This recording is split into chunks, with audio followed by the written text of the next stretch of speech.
What's going on? This is Markie and welcome to my channel, Online Certification Courses. This is a channel where you can learn a new skill set or brush up on an old one. Continuous education and improvement should be priority if you want to stay current in your field of passion, regardless of what it is. Please comment below as to what you would like to further learn your field of passion projects. So let's get started. Geocaching is an outdoor recreational activity in which participants use a GPS receiver or mobile device and other navigational techniques to hide and seek containers called geocaches.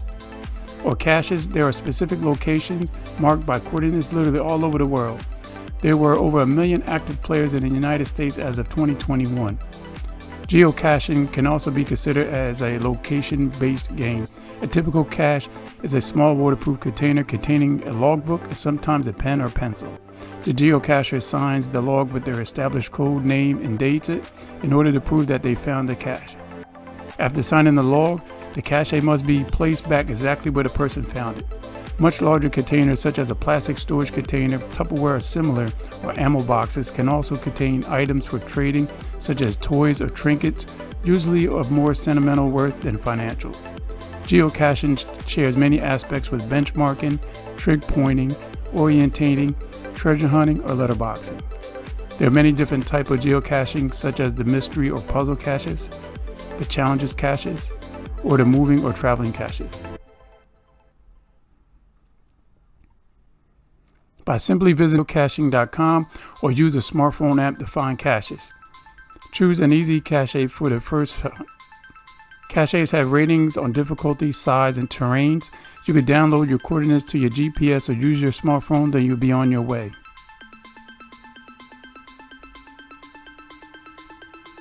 The Garmin GPSMAP 66 is the best device for geocaching, as it automatically receives updates about the latest caches from Geocaching Live.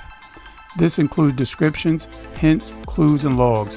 All of your finds will also automatically upload to the geocaching. I will also leave a link down below for the best GPS device used by the scavenger hunters.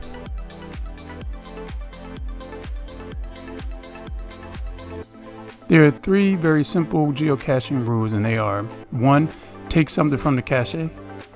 2. Leave something in the cache. And 3. Write about it in the logbook. What could be found in the cache? That little logbook may have a $100 bill in it or a map to greater treasures. It could even contain clues or riddles to solve that may lead to other caches. Rich people could have fun with their money. There could be memorabilia items as well. Just hope that the person that found the cache just before you left a real big prize. There are many variations in this game of geocaching. It's constantly reinventing itself and the rules are very flexible. This GPS stash hunt for many different bizarre, strange, and even lucrative items are endless when it comes to the possibilities of what people may leave around the globe. I will also link down below Geocaching for Beginners, which is a step-by-step program for getting started in the hobby of geocaching. It features clear procedures and simple terms for those not familiar with the hobby. It contains illustrations to help guide the beginner from an introduction to registering with the geocaching.com and on to finding your first cache. You'll also keep in mind, once inside the link, you can also check out similar products on geocaching. Many thanks for taking some time to check my tutorial out. All the links will be in the description below. Please subscribe so you won't miss out on any training passion projects you may want to check out. You can also check me out on Facebook under Markie Williams, and there I also have an online certification page where you can like and follow as well. Please make sure you check out these courses as well that's floating around right here.